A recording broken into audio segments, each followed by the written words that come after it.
Hi friends, நான் உங்கள் mall பேசுகிறேன். என்னடா வாய்க்காலெல்லாம் தண்ணியாக நிற்கிதுன்னு பார்க்குறீங்களா? ஆமாங்க, மழை பெஞ்சிருச்சு. மழை அதிகமாக பெஞ்சனால பயிரெல்லாம் தண்ணி நிறையா நிற்க ஆரம்பிச்சிருச்சுங்க.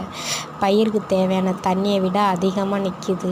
பயிர் அழுகிற இல்லையா, அதனால் தண்ணி கொஞ்சம் எடுக்க ஆரம்பிச்சிட்டோம். விவசாயம் பண்ணும்போது ஒவ்வொருத்தர் விவசாயிக்குமே உள்ள கஷ்டமே இதாங்க. ஒரு சைடு தண்ணி இருக்குதுன்னு சந்தோஷப்பட்டாலும் இன்னொரு சைடு பார்த்திங்கன்னா பூச்செடியெல்லாம் கொஞ்சம் சாஞ்சு எல்லாமே பார்த்திங்கன்னா அப்படியே ஒடிஞ்சிருச்சுங்க. பூவும் ஒடிஞ்சிருச்சு. கஷ்டமாக இருந்துச்சு. விவசாயம் பண்ணுற ஒவ்வொருத்தருக்கும் இது ஒரு கஷ்டங்க. ஒரு சைடு லாபம் வருதுன்னு கஷ்டப்பட்டால் இன்னொரு சைடு நஷ்டம் வருதுன்னு சந்தோஷப்பட முடியல. என்ன பண்ணுறது? இந்த தண்ணி தான் அவ்வளோ கஷ்டப்பட்டோம். இந்த தண்ணியை பூரா இன்றைக்கி வெளியில் எடுத்துங்கிறது அதுவும் ரொம்ப கஷ்டமாக இருந்துச்சு.